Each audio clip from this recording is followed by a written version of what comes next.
Howdy, guess where I am? Oh, where my heart lies, up in the mountains. I have a few days off, so I decided to come up to my old stomping grounds.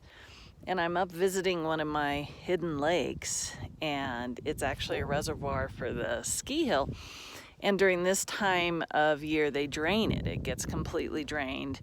So it's just a empty, little bit of water, but empty. And then they'll refill it when they know the ski season is truly over. They drain the upper reservoirs and it fills this place, and this place becomes like this beautiful hidden lake I would come to and strip down and go play in and just float, surrounded by pine trees and birds. All right, so as I'm walking over here, I kept hearing this splashing, and I'm like, what the hell's going on? So right here, in this little bit of water that's left, are fish, and they're jumping. So I'm gonna share this with you.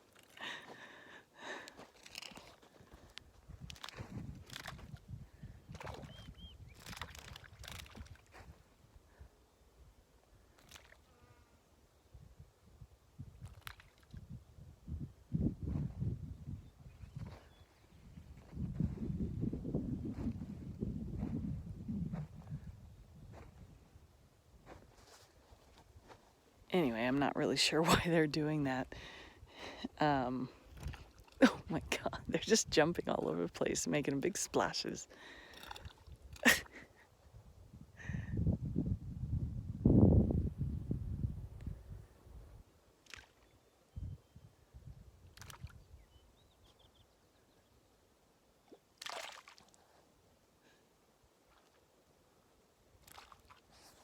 Such a trip.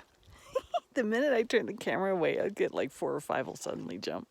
Anyway, I'm gonna sit here and enjoy this freakiness. Oh, there's an eagle feather. I might have to grab that. Anyway, in all our seeking of answers, all our need to clear certain energies and bring in new energies, all those things we play, all these games we play. Bottom line, say yes to life. Just say yes to life. However that looks for you. In every moment, life is doing this. Bringing me a dried up lake bed with a little bit of water and fish that are trying to grow legs or something. I'm not sure what these guys are trying to do. But that's what we find the most interesting, right? A friend of mine was talking about how she's trying to help another friend of hers who's a real estate agent. And the real estate agent was noticing that the posts for her business that got the most reactions to are just normal outdoor adventures, pictures of her kids, just places where you're saying yes to life, where you're just being alive. You are existing. You are embracing existence. And in all its amazing, crazy freaking fish, all its amazing, crazy shapes and sizes and colors, and life comes in all the ways it does. It can be 15-foot waves or a calm, mellow sea. It can be a beautiful, pristine lake or a muddy bog where fish are trying to escape. Life, God, I didn't know this is what I was going to find when I came down here. I haven't been up here in a little while. I love it up here. And one thing I was noticing as I was driving up here is as I started seeing the trees and the little bits of snow that are left, the feels. And yet when I lived up here for 4 years, it wasn't like I was in those feels 24/7. Those wondrous, oh my God, I love it. Just that gushy, juicy, yummy feels. And yet, how many of us try so hard to make our entire reality those kind of feels? In fact, I was doing it. I was like going, oh my God, what am I doing wrong that I'm not feeling that wonderful all the time? Oh, move up here and then I'll feel that wonderful all the time. Well, I did, and that's not what happened. You know, yeah, I felt wonderful a good portion of the time. I had trails right off my front door I could take off at any time with my dog. I had these kind of hidden lakes that nobody knew about where I got to come and swim and strip down and just, you know, naked. I just love these fish keep jumping. You know, there's just so much to life. And yet when I was living up here, I missed the ocean. And now that I'm back down at the ocean, I miss it up here, you know? And you know, bottom line, I'm not saying anything we don't know, that those feels are in here, and they're always in here, and we always have access to them. All I have to do is just picture myself floating in this lake. Like right now, I'd be underwater when they decide to fill this back up. I'd be underwater. I could just float here, or I could swim. Or I could jump off the dam. There's the dam. So now you get an idea of how, oh, see the fish? Now you get an idea of how deep this thing gets. I mean, the water gets all the way up to the top of the dam. In fact, in really rainy seasons, it'll be overflowing that dam. But they didn't have a very good rainy season this year, and you know, this is where we're at. It just is what it is, and this is what I'm talking about. And Abraham Hicks talks about how we should be saying to our partners, my happiness is my responsibility, so you're off the hook. But, you know, I would love to take that a bit further and say that to life, you know. Oh, these fish, they're cracking me up. You know, to be able to say, weather, my happiness is my responsibility. Bank account, my happiness is my responsibility. My job, hey job, my happiness is my responsibility, so you're off the hook. So, you know, to be able to say that to everything, not to rely on anything in life, including jumping fish, to make me happy.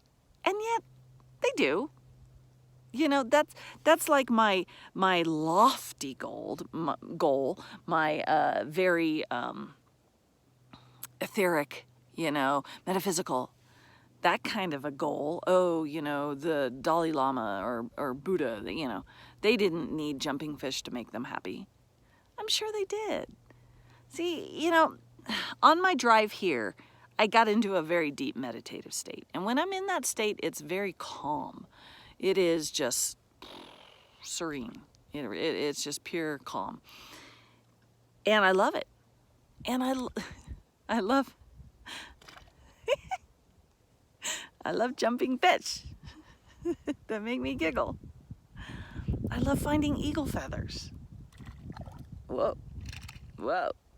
This is just too much, these guys. I wonder why they're jumping. Is it because they're dying? I wonder. I don't know. I think what they're in is fairly deep, but I don't know. This could be death throes. I don't know. It's very muddy down there. I don't want to go down there. But I'll show you the eagle feather. And you can see some crane footprints.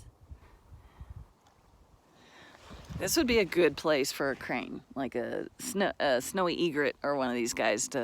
They definitely get a good meal here with all these fish. There's a lot of fish here. And these fish are used to having a huge lake. And this is what happens. But you know what's amazing is when they fill this, like right now it's bone dry, right? Except for this little bit of mud bog. And all those areas where it's dry, there's frogs. And they're just in a hibernation mode under the mud, under the dirt. And there's frog eggs. And when it gets wet again, they hatch. And life is amazing and life is wondrous, and it happens without our needing to assist it, right? Without our, you know, lofty intentions and segment intentions and meditations and all of that. You know, we can explore there and play there, but it's not necessary to have a happy life. You don't have to do that.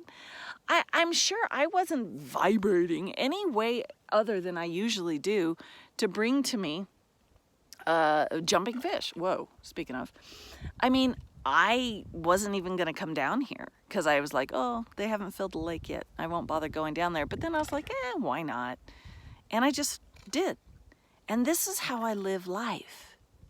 This is how I say yes to life. I feel these impulses and I do it. I saw that I had 2 days off and I was like, oh, I'm going to go up to the mountains. I'm going to get in a cabin and go up in the mountains and just, I don't know, I have plans, but who knows if those plans are going to happen.